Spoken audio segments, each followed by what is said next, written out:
So there's a lot more ridicule in store for me, for the people who work on this theory, for sharing new ideas. That's one way to really get astronomers and scientists pissed off, is to tell them they're wrong. Not only just to say that they're wrong with the words wrong or false, but to present a new idea and just to ignore what they believe to be true. Just be like, who cares what you believe? It's inaccurate and outdated. They hate that. They hate being told that their beliefs are false, which is a sign that, they're not actual scientists. They're scientists on the face of it, but internally they're dogmatists. They believe that they're right about everything, and if there was something important to be known, they'd be the ones to know it. But as we see with this theory, that's just not the case. Whole star magnetochronology.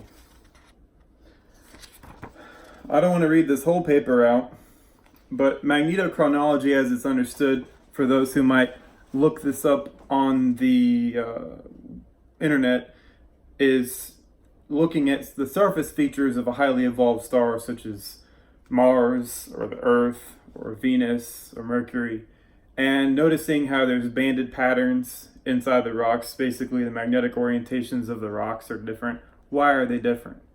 Why is it some features are magnetically aligned in specific ways?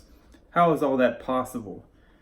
And the chronology of it, meaning the study of the time that it took for those magnetic orientations to change direction or to be oriented different. And you can get a lot of information from that on the surface. But the geologists, they don't have an overreaching theory that can explain that. They're just willy-nilly saying, oh, well, they're more about description. They're not about explanation in geology because they don't have a valid explanation. They don't realize that Earth is the core of a very, very old star, and has had features on the Earth that are far beyond what we're familiar with. The Earth was very alien to us when the Earth was much younger. We're looking at the end product of a many billion-year-old process. It's unwise to take the Earth as it stands now and think, well, it was always like this. Not exactly. Of course, I'll go into that next part in this talk, but I just want to show you that the new paper is up. It's just to establish you can't look at the star as being as is. You have to look at the evolution of the magnetic field as well. This is kind of a crappy drawing here, but it gets a point across. You have something like Jupiter with this huge magnetic field. As it shrinks, you have something like, well, this wouldn't be Saturn because Saturn is relatively a lot bigger than that. But just pick an exoplanet, and you have maybe like Neptune, or you have maybe like a gray dwarf, and an ocean world, and Earth, and you have like post-Earth, it's about to die, and then you have something like Venus or Mars that doesn't have a magnetic field at all, basically. And the magnetic field shrinks as the star evolves. And that means there's certain features that formed in the interior of the star that were subject to the global magnetic field and or internal magnetic fields as the core or core features outside of the core, right outside or on the surface, were being formed. So, for instance, say you look at Neptune and Uranus, where the magnetic fields are basically like this with the axis. They're completely off.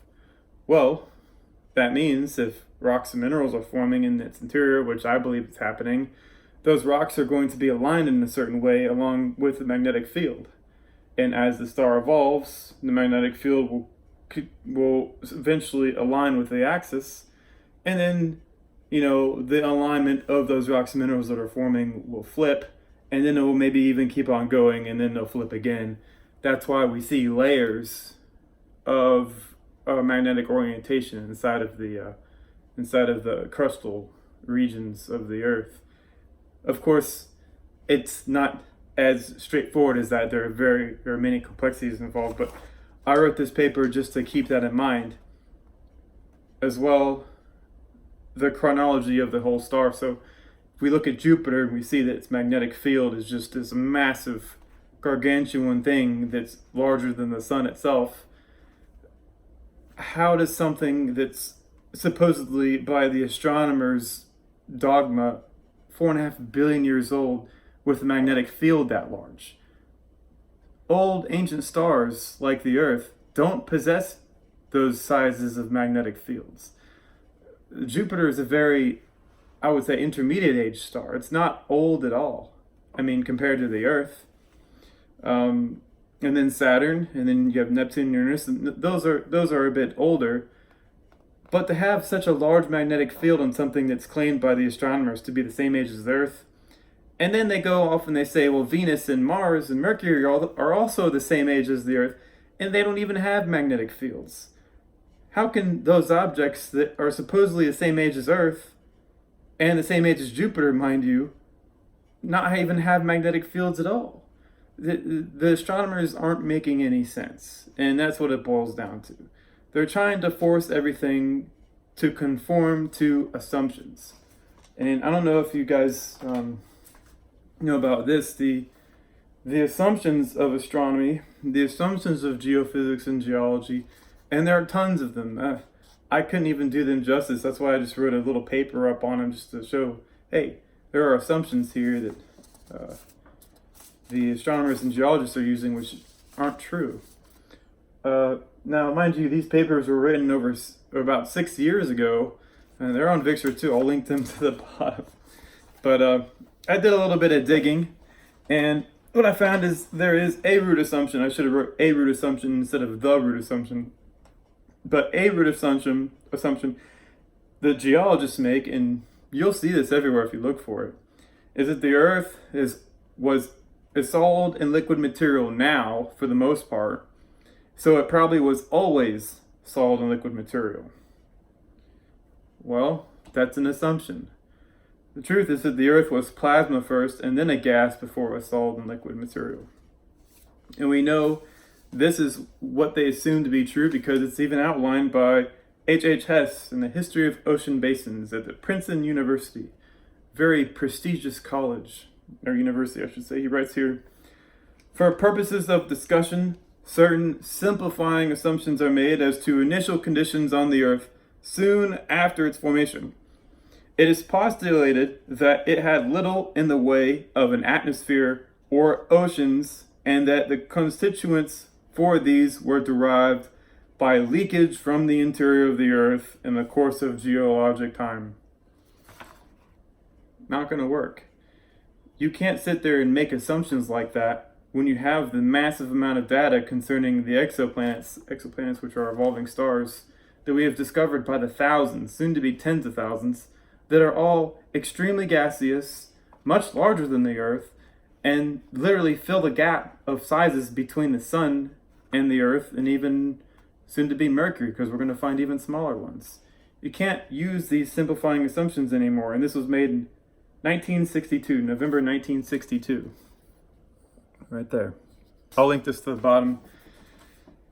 These assumptions, 1962, plus 40 is 2002, plus 50 is 2012. These assumptions are almost 60 years old. They need to be removed from the astronomy and geology textbooks because they're completely false. As well, the root assumption of astronomy and astrophysics. Here's another major root assumption, I guess a set of assumptions. The sun is considered to be big, bright, and hot, and the Earth as small, dark, and cold. They were assumed to have formed at the same time. Not exactly the same time, but about the same time, 4.5 billion years ago. I wrote that there in big, bold, large letters, large typeface letters. Number 2, and this is the correction. The sun is a very young, very big, hot, bright star, and the Earth is a small, dark, cold, very old star. That's a much more simplifying assumption, but they can't use that because their other assumption gets in the way. How can there be an extremely young object next to an extremely old object? What do you mean, how can that be? It's like that right now. It's happening right now. That's what we're standing on, an extremely old star. And that's what the sun is, an extremely young star.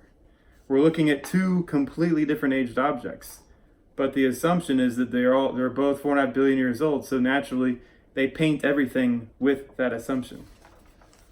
And I don't know if you guys realize this, but You say, well, why don't astronomers attack their assumptions?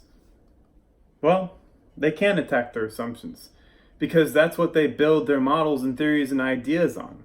The assumptions are like the legs of a table that has a lot of material on top of it. Imagine, like, picture a.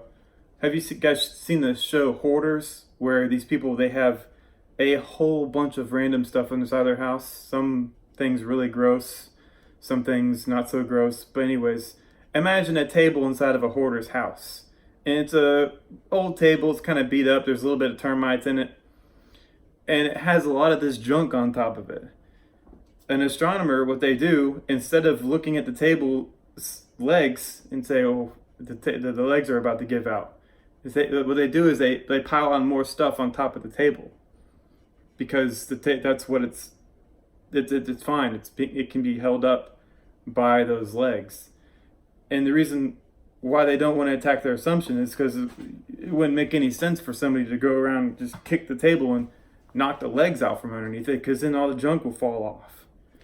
But that's exactly what assumptions are in astronomy these days, is that they keep on building and building and building and building and building on top of stuff, but the legs are rotting and they don't have the courage to fix them, to make sure that those assumptions are sound, they're solid, and they can support the weight of the theories and models that they're going to be building on top of. But I don't know if that was a good analogy or not. Last but not least, Mickey Callahan wrote a paper on stellar metamorphosis, but I'll go ahead and let him review that when the time comes. I don't want to take his thunder from it. All right, you guys, take it easy.